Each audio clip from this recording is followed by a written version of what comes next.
Hello students, our today's topic is exponents of real numbers, class 9. And today's question, if ABC equals to 1, show that 1 upon 1 plus A plus B raised to the power minus 1 plus 1 upon 1 plus B plus C raised to the power minus 1 plus 1 upon 1 plus C plus A raised to the power minus 1 equals to 1. सबसे पहले हम equation को note down करेंगे. अब हम यहाँ numerator को as it is रहने देंगे. डिनोमिनेटर में 1 plus A plus B raise to the power minus 1 को हम लिख सकते हैं 1 upon B plus 1 upon 1 plus B plus C minus 1 को हम लिख सकते हैं 1 upon C plus 1 upon 1 plus C plus A raise to the power minus 1 को हम लिख सकते हैं 1 अपॉन ए इक्वल्स टू 1. अब क्योंकि हमें दिया हुआ है ए बी सी इक्वल्स टू 1, तो यहाँ अगर ए बी सी इक्वल 1 है तो हम इस इक्वेशन को किसी एक फैक्टर के इक्वल कर लेते हैं. जैसे सपोज हमने इसे c के इक्वल कर लिया तो हम इसे लिख सकते हैं c equals to 1 upon A b. अब हम इस इक्वेशन का यूज करेंगे हमारी सॉल्व करने वाली इक्वेशन में. यहाँ जहां जहां c दिया हुआ है हम उसे रिप्लेस कर देंगे 1 अपॉन ए बी से. Then 1 upon 1 plus A plus 1 upon B as it is रहेगा plus 1 upon 1 plus B plus 1 upon C. अब c की वैल्यू 1 अपॉन ए बी है, इट मीन्स 1 अपॉन सी की वैल्यू हो जाएगी ए बी. तो यहां हम 1 अपॉन सी को रिप्लेस कर देंगे ए बी से प्लस 1 अपॉन 1 प्लस सी की वैल्यू है 1 upon A B plus 1 upon a equals to 1. Numerator को एज इट इज रहने देंगे. डिनोमिनेटर में हम एलसीएम ले लेंगे.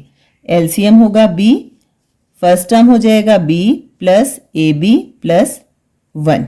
इसी तरह सेकेंड टर्म में न्यूमिरेटर को एज इट इज रखेंगे और यहाँ 1 plus B plus A B as it is आ जाएगा प्लस 1 अपॉन डिनोमिनेटर में हम एलसीएम लेंगे ए बी, तो फर्स्ट टर्म हमारे पास हो जाएगा ए बी प्लस 1 और थर्ड टर्म में हमारे पास हो जाएगा a से a कट हो जाएगा, b लेफ्ट रहेगा, b को 1 से मल्टीप्लाई करेंगे b इक्वल्स टू 1. अब यहाँ अगर हमारे पास न्यूमिरेटर है a अपॉन b और डिनोमिनेटर है p अपॉन q, तो इसे हम लिख सकते हैं a upon b multiply p upon q का रेसिप्रोकल हो जाता है. इट मीन्स हम इसे लिख सकते हैं q अपॉन p. तो अब हम इसी फॉर्मूला के अकॉर्डिंग यहाँ हमारे पास डिनोमिनेटर में जो फ्रैक्शन है उसका रेसिप्रोकल करेंगे.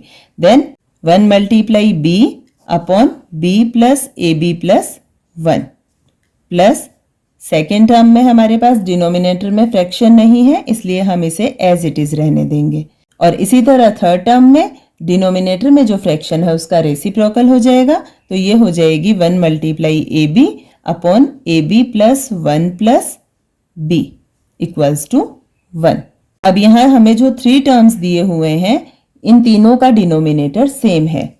A B plus 1 plus b. जब तीनों का डिनोमिनेटर सेम है तो यहाँ हम एलसीएम ले लेंगे A B plus B plus 1 और जो न्यूमिरेटर है वो तीनों एक साथ आ जाएंगे. 1 मल्टीप्लाई बी होता है b plus 1 plus 1 multiply a b होता है ए बी इक्वल्स टू 1. अब हमारे पास न्यूमिरेटर और डिनोमिनेटर दोनों सेम है. Positive b positive b, positive 1 positive 1, positive a b positive a b. It means हम इन दोनों को डिवाइड कर देंगे और ये हो जाएगा 1. Then 1 equals to 1. It is proved.